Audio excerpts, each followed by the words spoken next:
ಆಯ್ತು, okay okay.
Sir Apsara sir.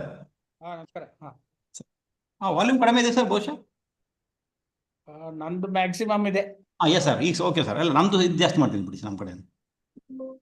ಇಲ್ಲ speaker ನಮ್ದು ಸ್ವಲ್ಪ ಕಡಿಮೆ ಮಾಡಿದ್ದಾರೆ ಸರ್, ಮಿಸ್ ಆಗಿಲ್ಲ.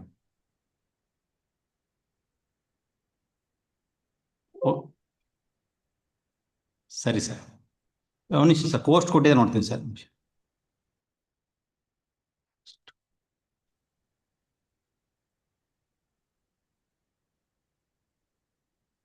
ಸರ್ ಪೋಸ್ಟ್ ಕೊಟ್ಟಿದ್ದೀನಿ ಸರ್, PPT ಶೇರ್ ಮಾಡ್ಕೋಬೋದು ಸರ್ ತಾವು. ಎಸ್ ಸರ್, ಮೀನ್ ಟೈಮ್ ನಾನು ಇಂಟ್ರೂಸ್ ಮಾಡ್ತೀನಿ ಸರ್ ಈಗಲೇ. ಆಯ್ತು. ಎಸ್ ಸರ್, ಇನ್ನೊಂದು ಕ್ಲಾಸ್ ಆಮೇಲೆ ಹೋಗ್ತೀನಿ ಸರ್. ಡಿಯರ್ ಪಾರ್ಟಿಸಿಪೆಂಟ್ಸ್, ಕಾಣಿಸ್ತಾ ಇದೆಯಾ ಇದು? ಸರಿ sir, you are sharing the screen. Sir yes sir, ಮ್ಯಾನ್ಬರ್ disasters and disaster man. Yes sir, full screen ಮಾಡ್ಕೊಂಡು ಮುಗಿಸಿ ಅಷ್ಟೇ. ಫುಲ್ ಸ್ಕ್ರೀನ್ ಒಂದು ಮಾಡ್ಕೊಳ್ಳಿ ಸರ್. ಮೂವ್ ಆಗ್ತಾ ನೋಡಿ ಸರ್ ಸರ್ ಸ್ಕ್ರೀನ್ ಆಯ್ತು. ಅಲ್ಲ ಸ್ಲೈಡ್ ಮೂವ್ ಆಗ್ತಾ ಇದೆ ನೋಡಿ ಸರ್ ಸರ್. ಹಾ. Yeah sir fine sir clear sir. Dear participants, for this afternoon sessions we have with us Professor Ashok Rao sir as a resource person. Dr. Rao holds a BE, MA and PhD in all in E&E from University of Mysore, Indian Institute of Science Bangalore and Indian Institute of Technology Bombay respectively. He specializes in digital signal processing area and is known to be one of the leading figures in this area in India. In addition, he teaches and researches in areas of image processing, multimedia, linear algebra, renewable energy, management, archaeology, education and academic reforms and ICT. For the last decade, he has been an active researcher in artificial intelligence and machine learning. He has over 35 plus years of teaching research experience to his credit. He served 6 years at IIT Bombay, 7 years at IIC Bangalore, 4 years in NIT Surathkal, 6 years as visiting and a guest professor in IIM Bangalore and IIM Indore, and 12 to 14 years in numerous universities and institutions in India. He has successfully guided PhDs both in E&C and computer science areas and has around 100 publications to his credit. Earlier, he was the head of the network project at CEDT of IISc Bangalore, and it was a project, of course, it was a project funded by STC and covered E&C engineering education in all of South India. He also served as visiting professor at IIM Bangalore and IIM Indore between 7 to 13. He is a gold medalist from IISc Bangalore and he has been awarded Texas Instruments International Design and Education Award, and he has received citation from Philips Company, and he is among the very few across the world to be invited to make a presentation in FAN 806 Global Meet, and he is also an entrepreneur and successfully started and managed several IT and renewable energy companies, and he also co-founded Vidya Kosha Private Limited, Bangalore, and he has been a consultant on design and DSP and multimedia systems to Philips, NXP, Tektronix, Honeywell, Toshiba, Sony, Infineon, Texas Instruments, Analog Devices, LG, and L&T, Mysore, etc. Since 2023, he has been very seriously into Indian art system, exploring a STEM's approach to IKS. With this brief, I welcome heartedly Professor Ashok Rao sir to this online lecture session on behalf of all the participants through online and also on behalf of the MUTC Center and Institute of Mysore. Over to Ashok Rao sir. Please, sir. Thank you, Dr. Nanjun Swami. Please, sir. Am I audible? Am my slides are visible? Hello? Yes, sir. Yes, sir. Okay. Yeah. So these slides will be shared by Dr. Nanjun Swami at the end of the session. So you don't have to copy the slides. You want to note down something, and I will give time for discussion at the end of first session and also at the end of second session.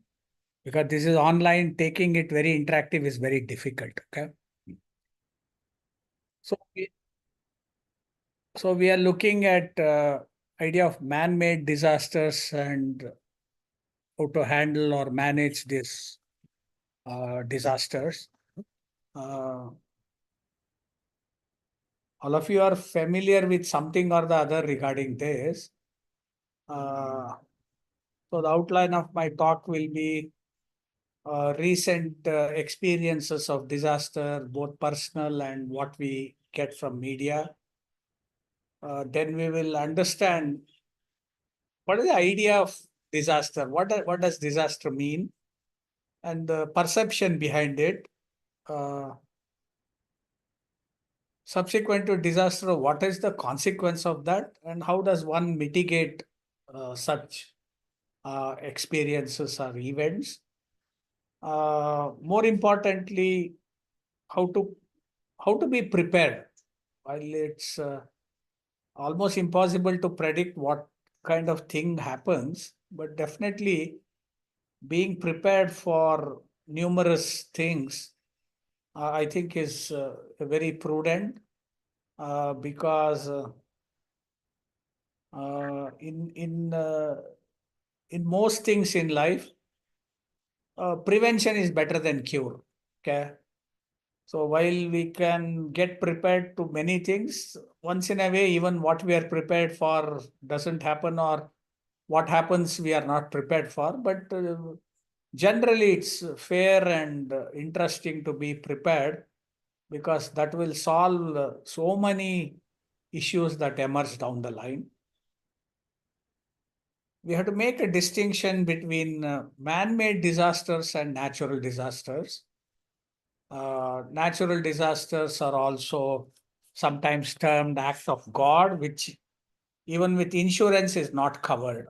You may have covered insurance for injury, death, and all that, accident, but injury or accident because of natural disasters is not covered. Those are termed act of God, which is outside the purview of uh, prescribed or subscribed insurance.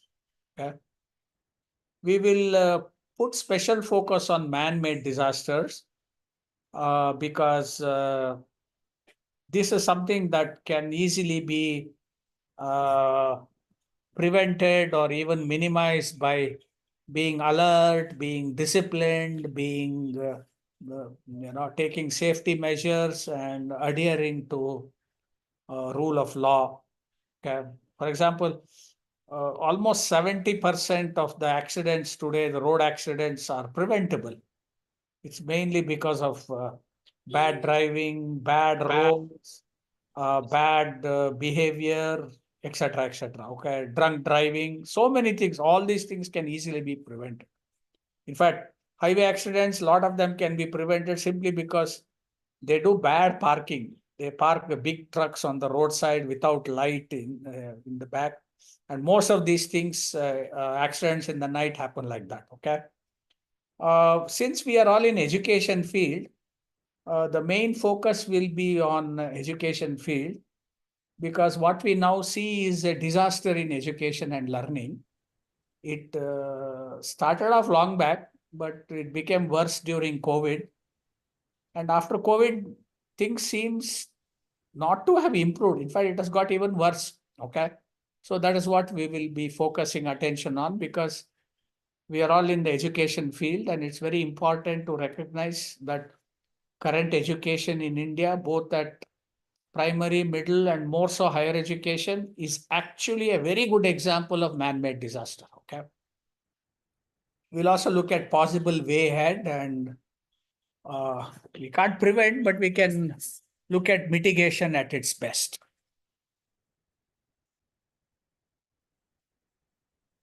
Okay, all of you are familiar with the disaster that happened in the Ahmedabad Air India flight. You see the image on the left, just took off, hit a medical college hostel, so on and so forth. And initially they said no survivors, but one person survived. And the latest report about him is he's actually more miserable now that he has survived. Okay. That was last year.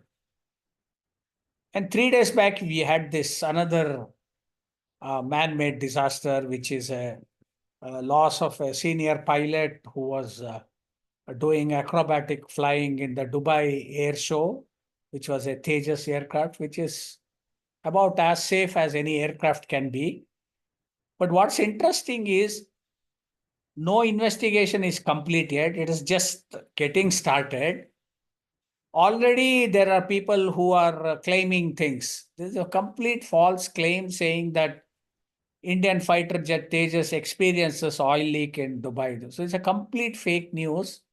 And this is what we need to be very careful about because these fake news and fake ideas about an event, however bad it is, actually makes it worse.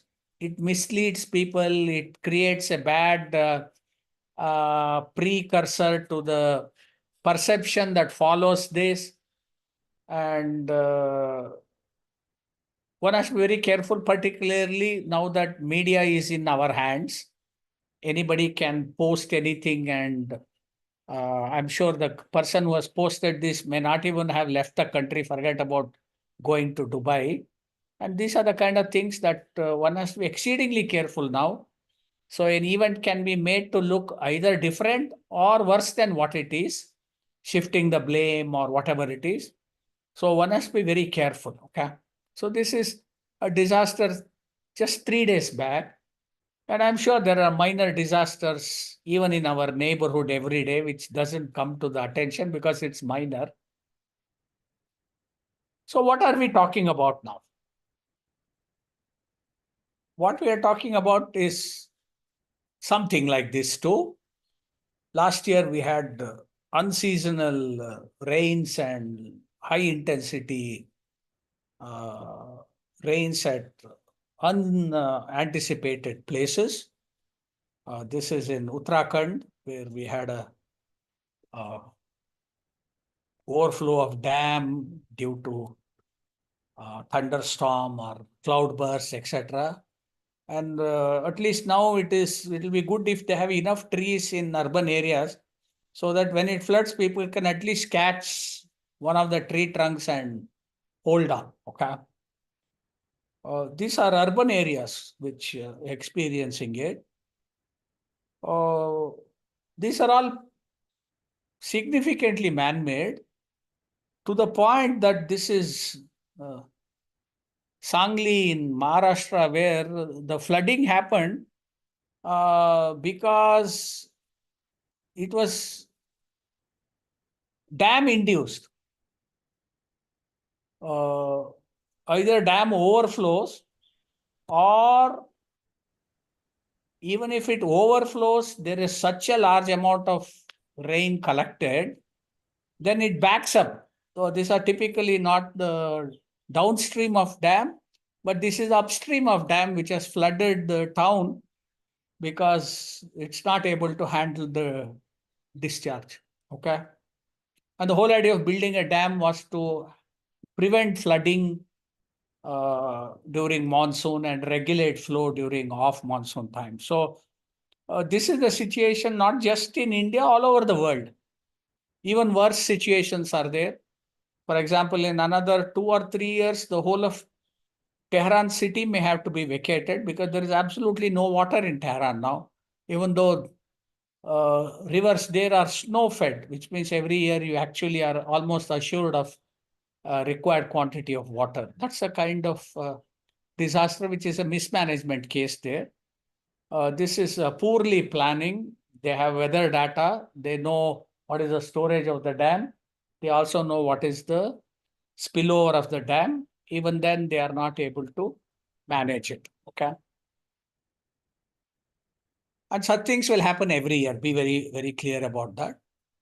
All of us are aware, and some of us have unfortunately experienced flooding, earthquake, forest fire, tornado, so many things. And today, more and more tornadoes are coming. We had a tornado, a cyclone as recent as a month back in Bay of Bengal, and Andhra coast took a battering. Even though preparedness saved human life, it didn't prevent loss of physical assets.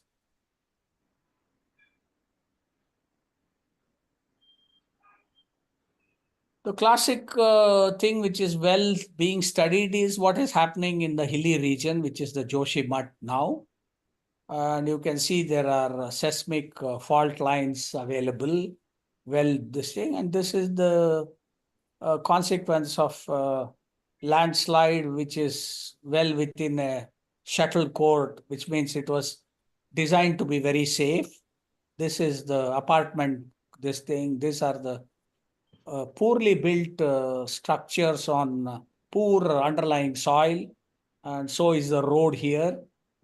So these are all examples of partly man-made, partly natural disasters.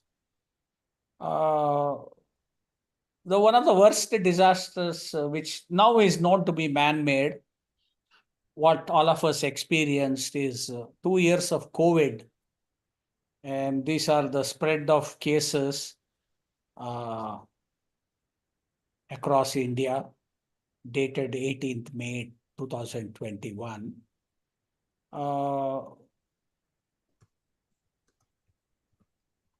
So we now know that it was actually a virus created in the Wuhan lab, which China was denying for a very long time.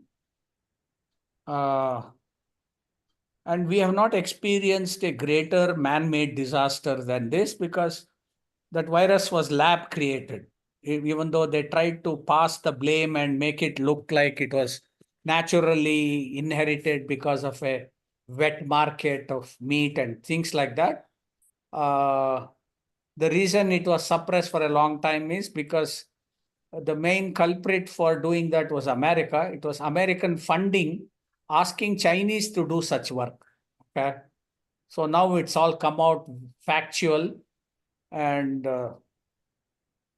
nothing worse than this we have experienced, even though the world has experienced many things worse than this. Okay.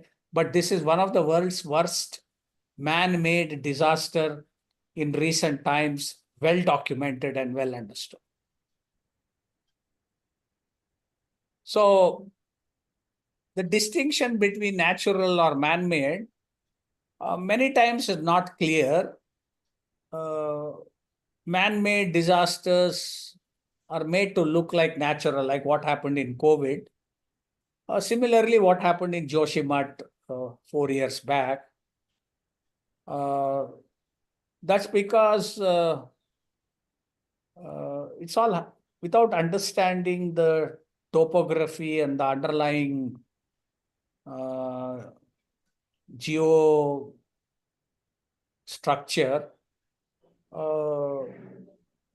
Non-compatible designs are done.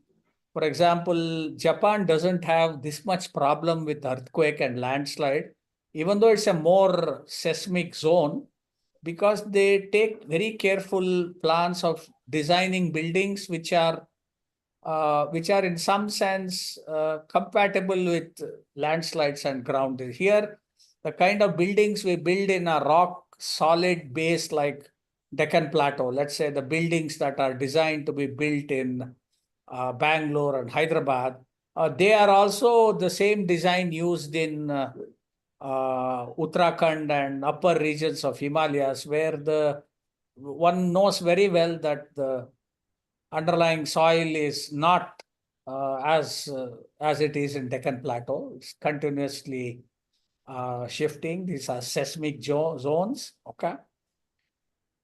Similarly, more so the rural China COVID issue last fortnight, meaning some few months back, again the COVID erupted. In fact, we had 6 new cases of COVID in Kerala about 6 or 8 months back.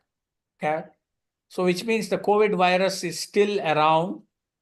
Many of us are become immune to it because of vaccine. But moment our immunity to that drops down, we could easily get reinfected, which means the COVID virus has not gone out of the atmosphere. Okay. In fact, on 16 January 2023, it is reported that 60,000 people have died in rural China by their own admission. Okay. The other non-Chinese estimates is 2 to 4 times this. And they're estimating 1 million deaths by 2023, 31st January, but it crossed that million, okay? So what is typically done in a disaster, and can we do what is necessary to be done? For example, we all start when a disaster happens. We respond to a disaster. Most of it is emergency, first aid, and critical interventions. Then the whole system, society or town or region slowly recovers. Then there's a long period of mitigation. And then you prepare for a disaster. So it's the other way around. You prepare for mitigation of disasters and get fully prepared to face. And when it actually happens, this cycle prevents more loss, more unnecessary loss, prevents unnecessary deaths and destruction. Okay. So unfortunately in India, this part, the green part, mitigation from disasters and preparation for that, things that are before an event, is rarely looked at. The analogy for this is what we do at home and what is not being done these days. Earlier, we used to save a lot, and government was also responsive by giving fairly good interest rates on savings, which was basically being prepared for financial disasters if it happens. But today, thanks to a culture of giving easy loans and significant reduction in interest rates on whether it is fixed deposit or other saving instruments, today more and more frequently people are getting into financial disasters, and many people who are actually earning well. So that's why you see so many people committing suicide, unable to pay EMI, etc., all that. So that's basically a uh, designed or man-made disaster. So the idea that we get prepared to face a disaster is as important, if not more, than the action that is needed to handle a disaster. For example, we spend a lot of time addressing students who don't study well, who don't perform, who fail, who drop out. But we very rarely prepare the school and the education system to make sure that dropout is less and failures are less. We don't do that. We only address after it happens. That's about the education sector. Equally bad or even worse is the health. Okay. So the cycle is a disaster happens, you respond to that, you look at recovery and rehabilitation from that, and you build up preventive and mitigation strategies and get fully prepared to face a disaster if it happens. Okay. One of the difficult things, even if you are prepared, is to handle natural disasters, termed adverse events that results from natural process on the earth. It could be related to climate, where people are dying with heat wave and cold wave, drought and forest fire. It could be hydrological, which are tsunami, flood, hailstorm, landslide, and rockfall. It could be meteorological, where you have local storm, tropical storm, cyclones, tornadoes. It could be biological, where you have epidemic, infectious disease, and insect bites. Infectious disease and epidemics are much more familiar with us. Insect bites do happen, but not in the kind of numbers that we worry about. And geophysical issues, which could be earthquake, volcano, landslide, and rockfall. They are also the same in hydrological issues. This is pure in the absence of river, water, monsoon, cloudbursts, lake, etc. Okay. And very interesting about earthquake, what many of us really don't know is about 70,000 years back, we had a very famous earthquake, which was called the Toba explosion. It was an earthquake. It was a volcano that exploded in a place called Toba in what is now a big crater lake in Indonesia. And it's the perhaps on a geological scale, one of the largest volcano erupted in documented history. Did they document it? No. We now can study geophysical structures and estimate what it was and etc., etc. So now studies show that it happened about 70,000 years back. And it was so bad that the whole sun was blocked for about almost 2 years. That much amount of dust went into the atmosphere. And the ash from that volcano in Indonesia got deposited over 80% of the earth. we had about 6 millimeters of ash on the ground completely.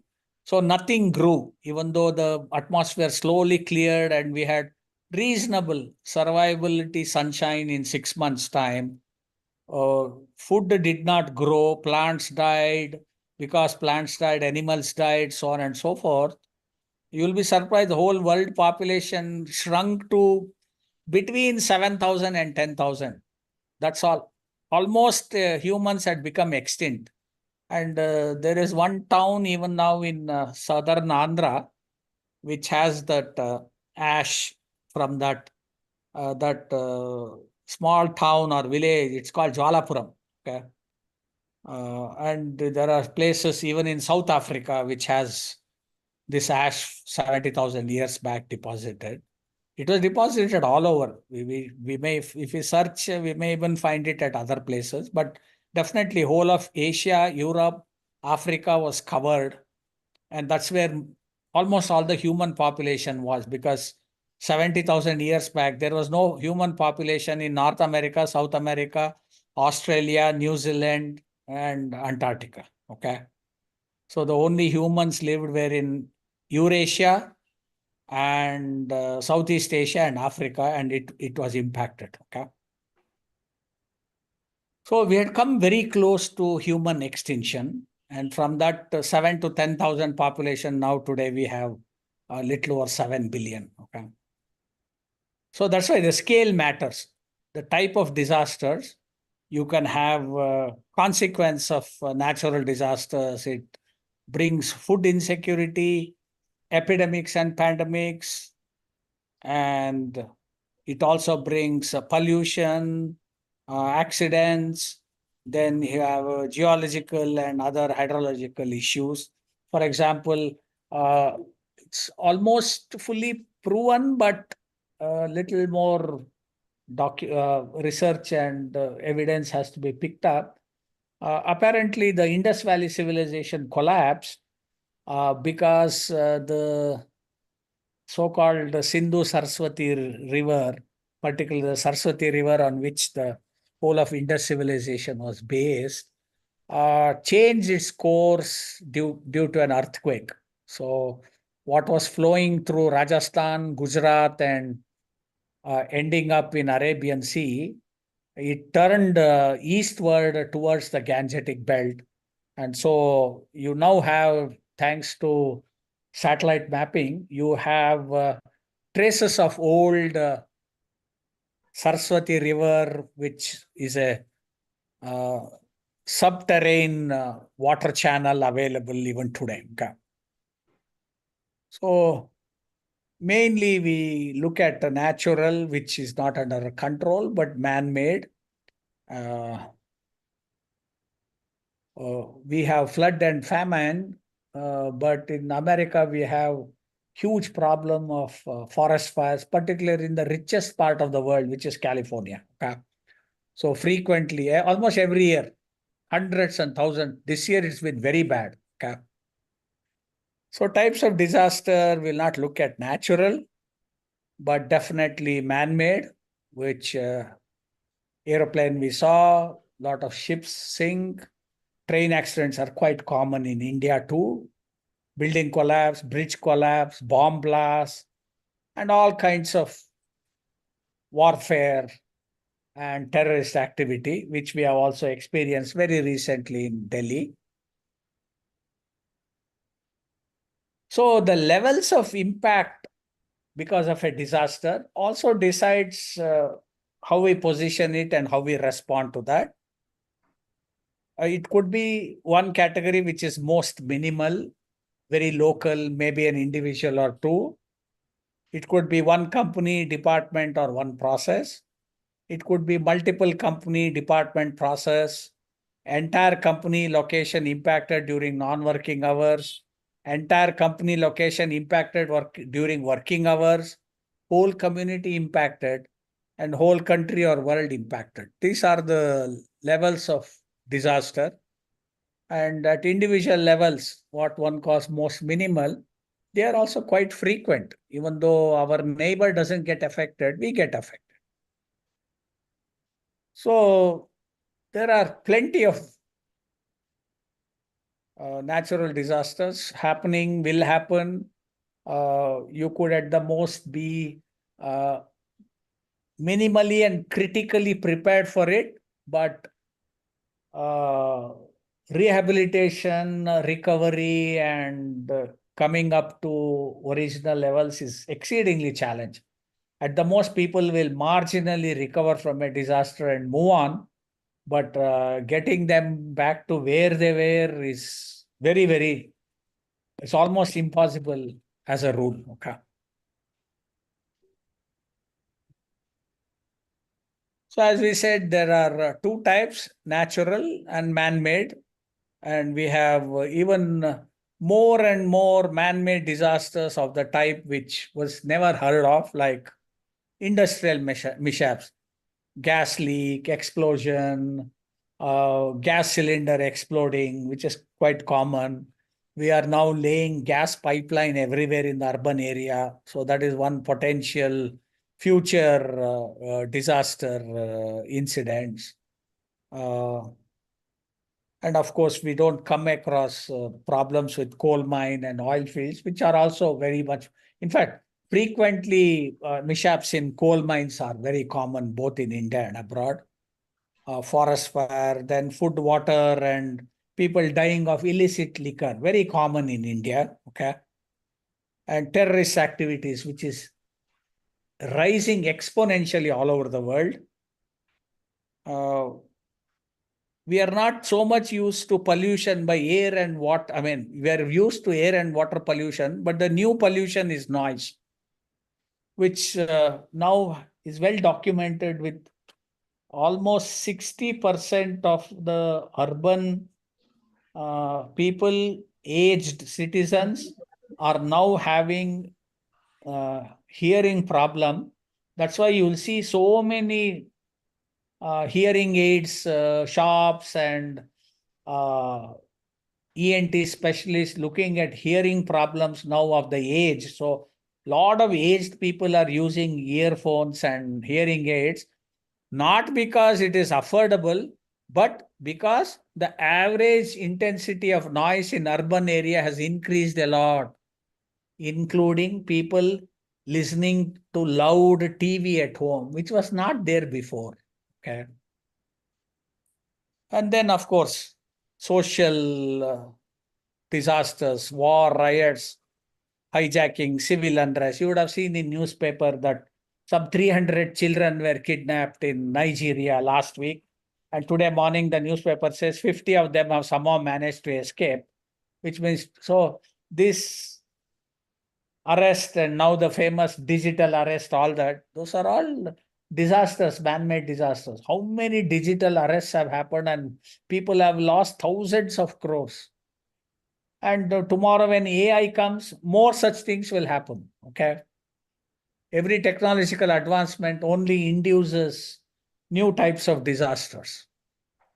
So this, as I said, there is a mitigation and prevention, which could even look at prediction and early warning. So that's part of the preparedness. And then the recovery part is assessing the impact, responding to it, recovering from it, and reconstruction. It could be purely physical reconstruction, but many other disasters, particularly where people at home have died, the reconstruction and recovery is more mental and emotional. Okay. There are many cases where parents have died and the child is left an orphan. It may be looked after very well, but still the emotional disaster that it has to overcome is almost not possible throughout the lifetime. Okay? So there are two aspects. The preparedness is looked at idea of managing the risk of a disaster, and managing the disaster after it happens is crisis management. Okay? So you have two things, crisis management, which is a basket after the event, and a risk management, which is getting prepared. Question is, does one disaster lead to another? What other disaster can natural disaster lead to? Plenty of examples. Okay.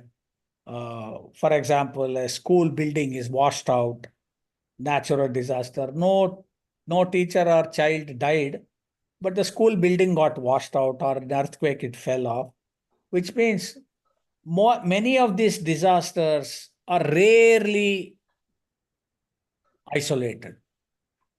In fact, most of these disasters are very bad because these disasters have what is called a domino effect. One leads to another, that leads to one more, so on and so forth. And please note, relief from any disaster is always inadequate, insufficient, and in many cases improper. So you have lost your house. What you get is a hut with a plastic sheet roof, but your house was comfortable and productive. You're in this makeshift Jhopadpatti like thing, you can at the most survive, struggle hard to survive. Your productivity is lost, your economic activity is lost, etc., etc.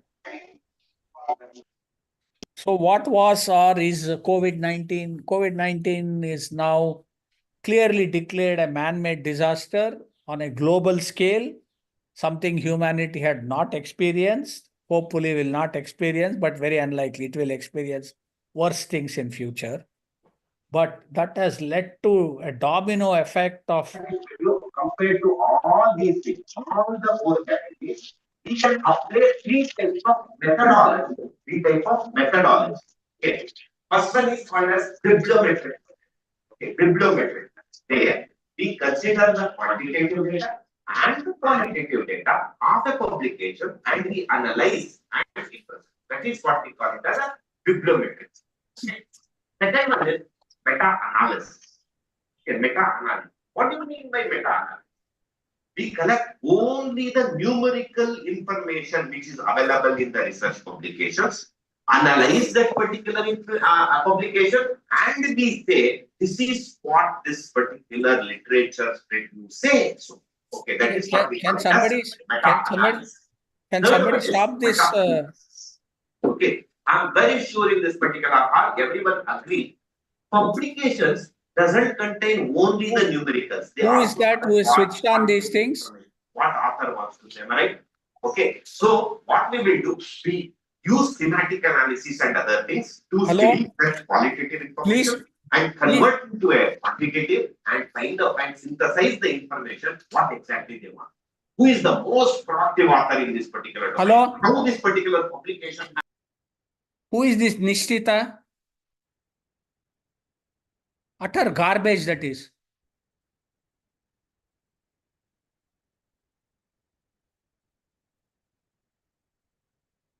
I mean, we are talking of disaster and this Nishtita is creating a disaster.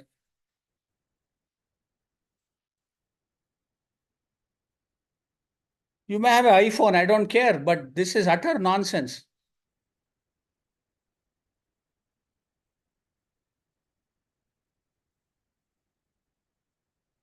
So what has COVID-19 led to? Break in learning, both style and intensity, leading to very poor learning. Because you had assessment of online kind, the assessment became very poor. Consequently, poorer and reduced motivation, reduced compensation for teachers and the value for students. I know many schools started giving half the salary during COVID-19, saying you are not coming to school. You are anyways doing it on the mobile from home. There are no other work for you in the school, so we are going to give you half the salary. Loss of career in numerous cases, at least well documented in US alone, about 1.5 lakh teachers after COVID did not go back to school as teachers. They changed their job, they tried something else, never got back. There is definitely loss of progress, both intellectual and other things. Loss of reading, writing, and arithmetic skills, which is very noticeable. It has now reached alarming levels. Pressure on infrastructure. debatable diversion of precious resources. Everybody had to invest on a mobile phone, and I know parents who had 2 or 3 children, and they said we can afford only one extra mobile. And so only when that mobile is freed, so many times 1 or 2 children in the family had to discontinue or adopt some other means. It's already accentuating an already existing inequality and inequity, typically between the elite public schools in urban areas to government schools in both in urban area and rural area, and a permanent distortion or convenience and a shift in attitude by all. Two things has happened. Teachers think PPT slides are good enough. Students think teachers are not needed. All the material they want is available on internet. They just have to look at it. Two very bad things that have happened permanently after this. Okay? So COVID-19 was definitely one of the worst disasters for healthcare. Yeah, it recovered after substantial human loss, but the disaster it did for education, we have not recovered from it yet. And I don't think we'll recover easily. See, why higher education students drop out? Two things. Significant amount complain of financial constraint. So you can't afford a new high-end phone or a laptop. And people want economic earning even while they want to study, or because they cannot study without economic activity, they drop out from study. Significant, 41%, which is almost 50% of the boys who drop out of economic activity, drop out of school or studies, is because of economic reasons. And the other is 27%. So 75% together unable to cope up with studies, particularly if you suddenly introduce online education. See, reading from internet or PowerPoint slides on the screen and understanding what needs to be done is not an easy skill for even adults. Forget about children, okay? And even worse, there is tremendous amount of inequity in India, both at regional level, and you can see here, number of households that have computer, rural area 4.4, urban also only 23.4, which means 75% of the people don't have. And households with internet facility, urban area is 42, rural area is 14, which means greater than 50% urban area, they have no access to online education.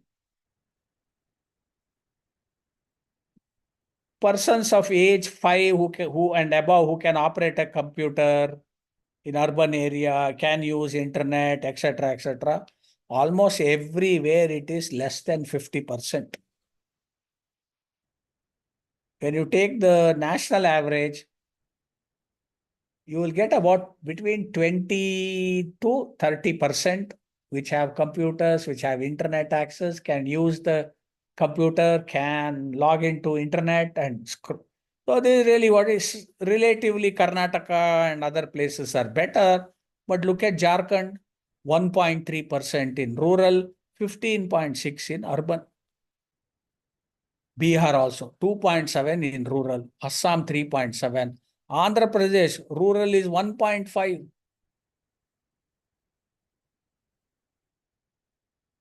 Kerala, supposedly a more literate state, still has a problem of 20.1 in rural area. Odisha is terrible, so is Telangana, Uttarakhand, so many, every place, even West Bengal, okay?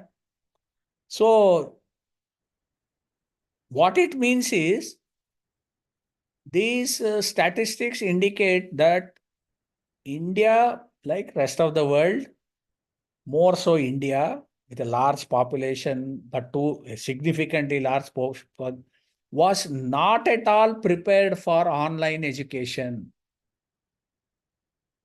Suddenly, online education had to be done because of COVID. And our education system, we are so happy with enrollment ratio going up. And this is not what it is.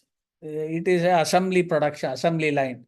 People queue into a system. Something is done in 3 or 4 years, 5 years. And people come out with a printed certificate saying that you are a graduate. During the time you went in and you came out, all your creativity is drained out, all your discipline is taken out, you become indisciplined, you become uncreative, and most of your intelligence is lost. You become a nice clerk zombie. Okay. And people are happy. The ones who promote the education are happy. The bureaucrats who manage this have no comments. But since these people say it is good, they will nod their head. So this is typically our school. You put in all the stuff and somebody who's running it is very happy. And our assessment is terrible. See, for a fair selection, everybody has to take the same exam. Please climb the tree. So this is really what it is. You have a dog, a seal, a fish, an elephant, a penguin and a monkey and a crow, and the same exam. So exams are not compatible with background, with subject being taught. It is like asking a examination on swimming by telling, please write how to swim. And if that fellow writes very well, he will pass without touching the water in his life. Maybe if you put him in water, he may drown and die, but he knows how to write, how to swim well. This is exactly the situation that we have. And over and above this, we wanted to do all this online. This is it, you see here. Very bright children enter the education system. When they come out, they are helpless, almost without vitality and desperate for a job. This is what we are creating. So this really, everybody is a genius. But if you judge a fish by its ability to climb a tree, it will live its whole life believing that it is stupid. This is what it is. So typically, assessment is done assuming all people are doing central schooling in New Delhi. So that is the model with which remote rural children, let's say in Hegdedevan Kote or any of the tribal area in India, is assessed the same way. If you assess the Delhi students by their ability to climb the tree, they will fail. If you assess the children in a tribal area of Karnataka, Tamil Nadu, Kerala border, by their ability to find the square root of some number, they will fail. This is really what is happening. We have an exceedingly poor way to look at education, much worse the process. So this is what education meant. The capacity to learn is a gift. The ability to learn is a skill. The willingness to learn is a choice. This is what it is. Not necessarily everybody is interested in learning everything the same way, or we rarely find out what is important for people to learn.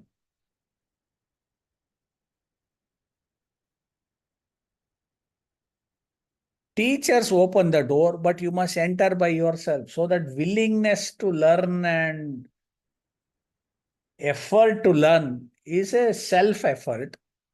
And more so, the roots of education are bitter, but the fruit is sweet. That's true. Education is a tough process. It can be enjoyable, but once it begins enjoyable, there is no end to it. Okay.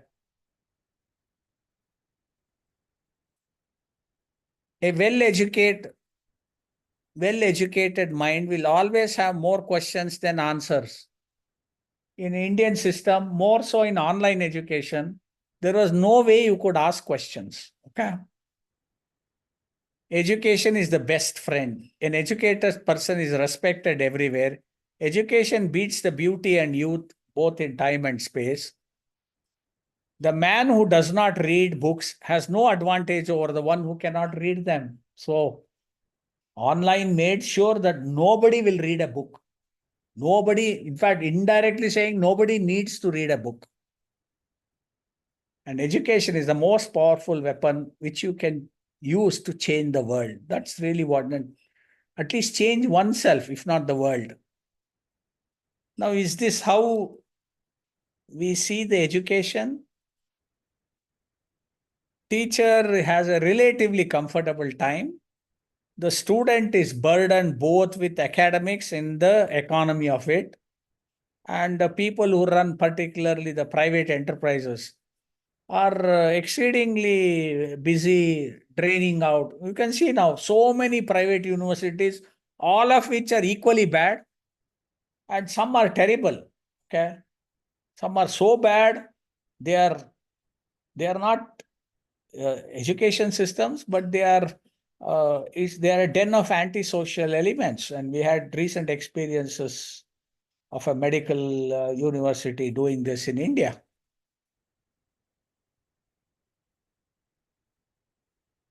So we'll take stock of the situation of education, particularly after COVID. Private school enrollment is increasing.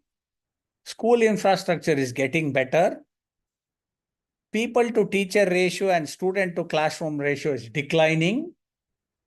Learning levels are declining. Regional trends are minimal. Girl enrollment and student enrollment is just steady. So these are two important things. Dramatic fall in learning levels and personal contact and attention on students, both at primary, higher and higher education, is declining. These are two alarming things, okay? Even the infrastructure is getting better. Very easy. Today you spend a little, you will have a new very good building, but inside you will have a very bad teacher, okay? That's where the problem is. So general, large-scale Indian education system is a perfect disaster. Just that nobody talks about it. You won't get the UGC, ACT, and education ministers. Nobody talks about it.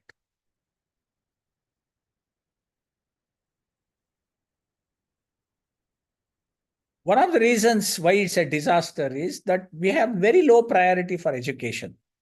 We got independence in 1947, and it was only in 1968, 21 years later, that we had the first national education policy. See, no government can do this on earth. Only a stupid government can do, and stupid leaders will do this. Education, healthcare are two of the most important priority things. Healthcare is even more important because healthcare for society starts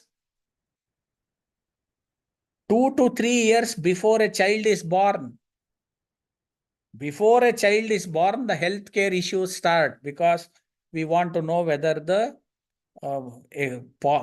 expectant mother is healthy, she is not malnourished, she is not anemic, therefore she can deliver a healthy baby. And as soon as the baby is born, mother's health is also to be attended and baby's health also starts. So we are very negligent. As soon as the baby is 2 or 2.5 years, the education issue starts.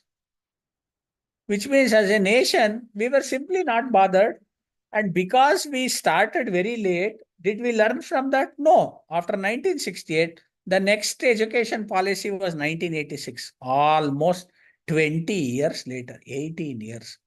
Did we learn from that we had muffed it up? No.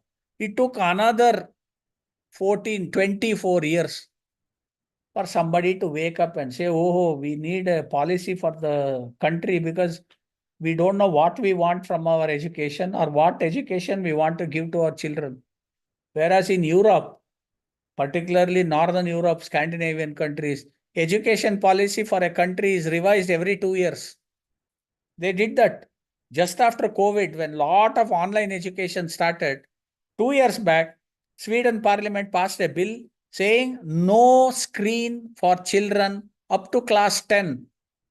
So they took additional money, some $350 or $400 million, printed hard copy textbooks for all the classes, if in all the subjects, and gave it free to every child in the country, saying, don't read from the screen, don't use internet, read from this book, and after class 10, you can attend to screen work. We never did that. In fact, screen is very bad for children. You might have experienced it at home, yeah. And even if you give resources, if you give very poor quality resources, the use of it is also very poor. What is the point in giving a tap where the water is not clean? Which means after drinking that water, people will fall sick. That's why all this is well documented for healthcare. For example, poor quality and non-utilization of resources in cardiovascular. Huge, all the resources given, majority is poor. Neonatal deaths, tuberculosis, all these are things which can easily be managed better, prevented, or even better quality responses. Mortality due to poor quality versus non-utilization of healthcare by different conditions. Same happens to education or any other issue. So more uncomfortable question. What is the implication of online learning? First thing, it is profitable. Let's be very clear. It is more profitable to do online education than offline education. What components are most least affected? Reading, writing, and arithmetic, reading comprehension, writing skill, higher levels of mental calculation, coherence, discipline, so many things. All these are negatives that has happened. What percentage of learning online learning achieves? Definitely not 100%, not even 75, not even 50. With great difficulty, 25% of what you are trying to teach offline. How do we plan the curriculum for this variation? We have not. Whatever was for offline, just those things have been copied onto a screen and played. And look back and see, how do we achieve skill, information, and knowledge, which are the three components of education, and attitude, perception, and learnability, which are the soft components. So we had COVID-19. The only successful thing in COVID-19 was the Dolovid. Dolo is the company tablet which the company made unbelievable profit during COVID. Okay. So all other things, ASET, VTU, IIT, UGC, NIT, US, everybody had their flavors of response because of COVID, and everything was bad. Okay. What about placement? Placement was bad. Tuition became online. Internship became online. Autonomy was given to everybody, saying, you do what you want because we cannot handle you. More and most importantly, what are the expectations of inputs and outputs? Everybody wants to learn. Everybody wants a job. When learning falls, they will not say, I will ask you to do lesser work, or I'll ask you to do lower quality work. No. The work levels have not only been the same, in fact, it has become more expectation, whereas the learning has fallen. We also talk of interdisciplinary, entrepreneurship, excellence, all the words are gone, okay? How do we ensure all these? And they are met under different circumstances, particularly after disruptions.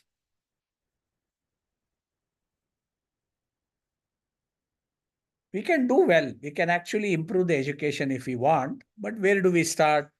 Do we start at college level? Do we start at department level? And do we address year-wise? How do we achieve interdisciplinary outlook? At the outcome level, where do our outputs go? Why is it that the end of the degree, students are more helpless than they were when they took admission? When they took admission, they were hoping for a job. But when they finish the graduation, they become desperate for a job. Okay? Now at the system level, how important it is to match the input and output. That is, what kind of students you get and what kind of outcomes you can see in them. Okay? And at the level of expectations, input or capability of the system, can we improve the education system? Is the education system same as it is in, let's say, an urban area and a remote rural or tribal area? Because the syllabus is the same for the whole state. Okay. And how to do laboratory, particularly. In urban area, certain classes have laboratory, but most other places, laboratory, even the test tube is written on the board. They will write and say, this looks like a test tube.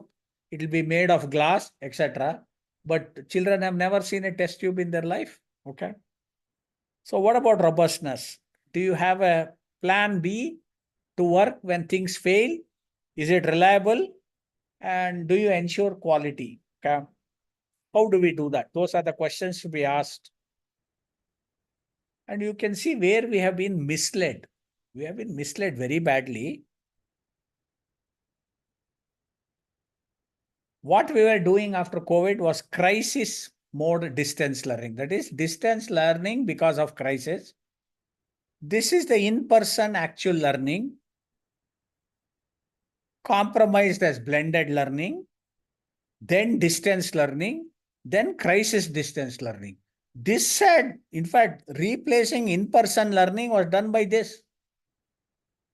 This is really what the thing happened in so far away from what needs to be done.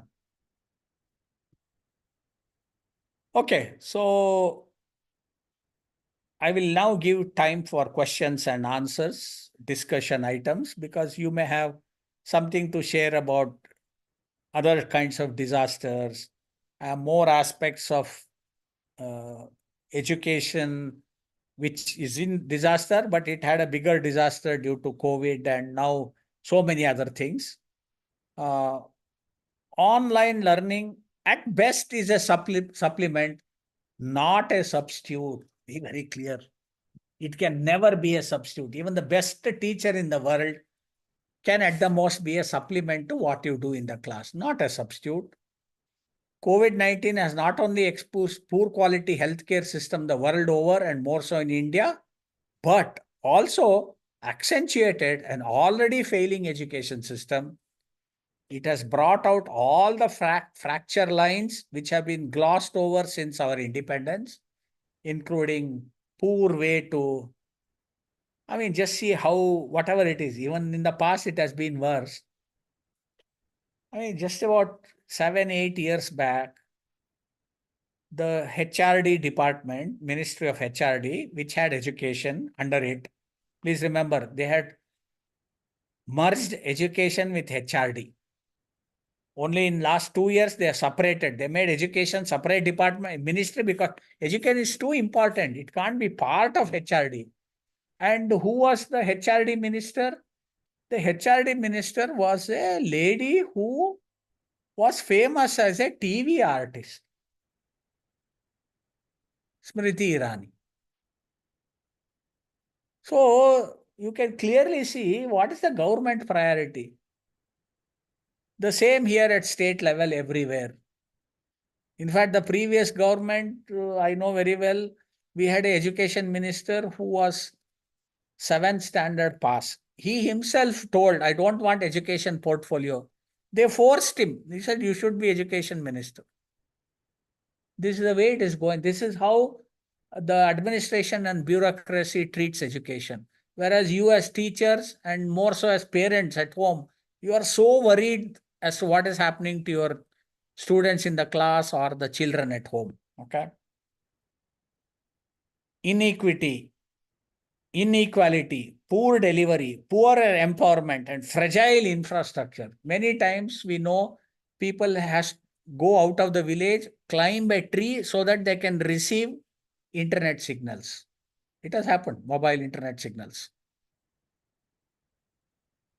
Like in most disasters, we save ourselves first and start looking to rebuild other secondary factors like livelihood, shelter, etc. Now we do the same to education also. Okay.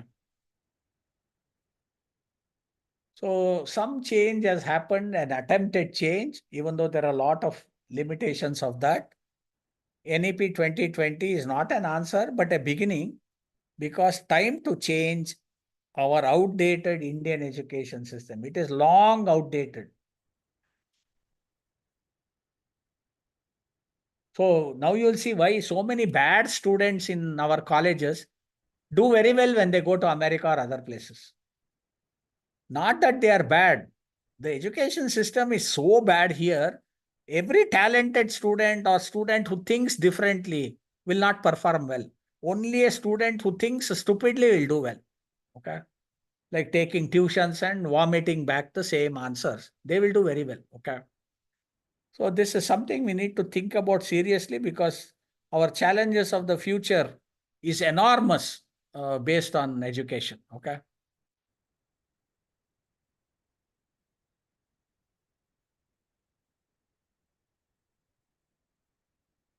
Okay, you have any question and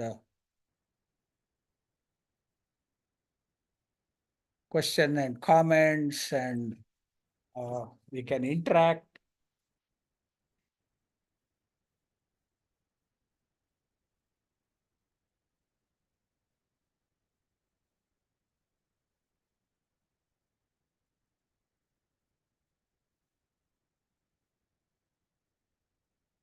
You can unmute and ask comments, questions, whatever you want to.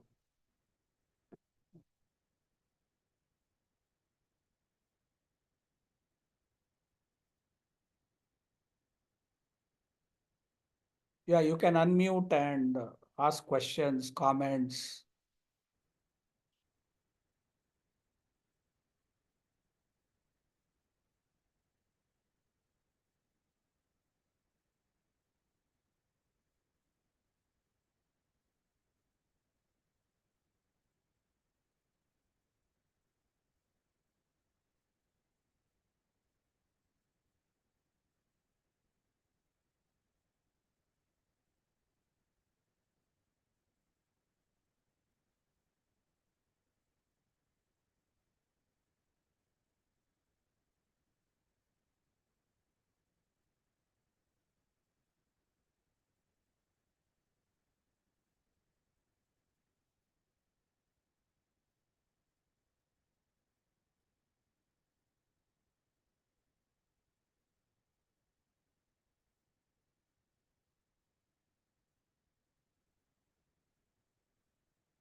No questions or discussion items.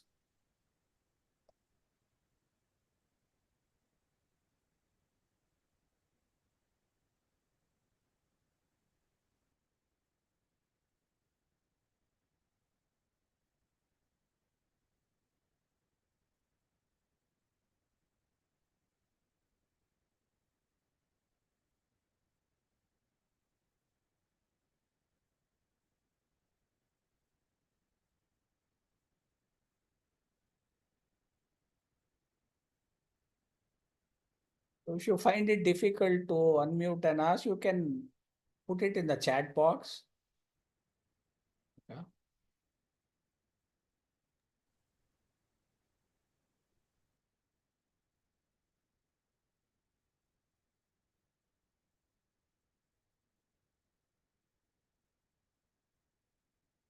Nanjan Swami, what time is the next session? Sir, 3:45.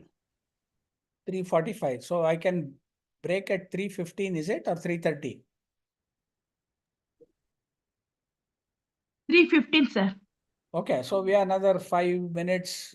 People want to ask questions or comment anything, they should unmute or even put it on the chat box. Now it's 3:10, sir. Another 5 minutes you have, sir. Yeah, 5 minutes for. Yes, sir. For discussion. Dear participants, if you have any queries, please go ahead. They are all teachers who faced the tamasha in COVID, and I don't know how they manage, in fact, they have better field experience than I have. So it will be useful if they can raise some points and discuss.